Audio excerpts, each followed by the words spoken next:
The leader of the nation and the leader of a state with a national controversy just don't seem like they'll be on the greatest terms anytime soon. President Obama heads to Texas Wednesday for Democratic fundraisers in Dallas and Austin, and the White House's invitation to Governor Rick Perry to join him when the president landed started all kinds of drama. Texas is currently in the middle of what Obama himself has called a humanitarian crisis, as tens of thousands of undocumented immigrant children from Central America cross into the U.S. without guardians to flee violence in their home countries.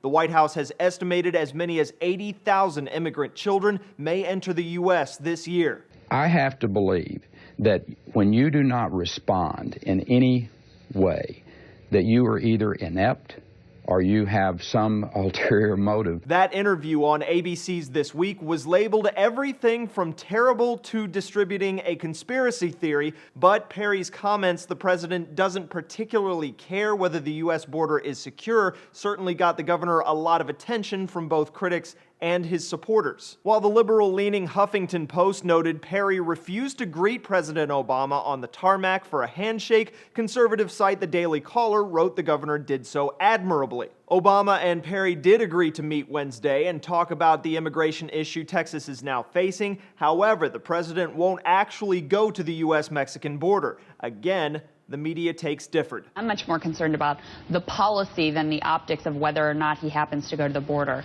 But, Ari, of course the policy is always more important. He's offering billions to fix the immigration problem, but still refuses to see the border with his own two eyes. Is this anything more than a photo op?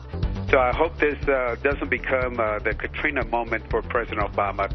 That was Texas Congressman Henry Cuellar, a Democrat, adding fuel to the border visit fire by comparing Obama to President Bush's mishandling of the massive hurricane damage in New Orleans in 2005. The National Journal wrote the president's timing of these Texas fundraisers planned long ago couldn't be much worse. If Obama goes to the border, he owns the problem. If he doesn't, he's blasted for a lack of leadership.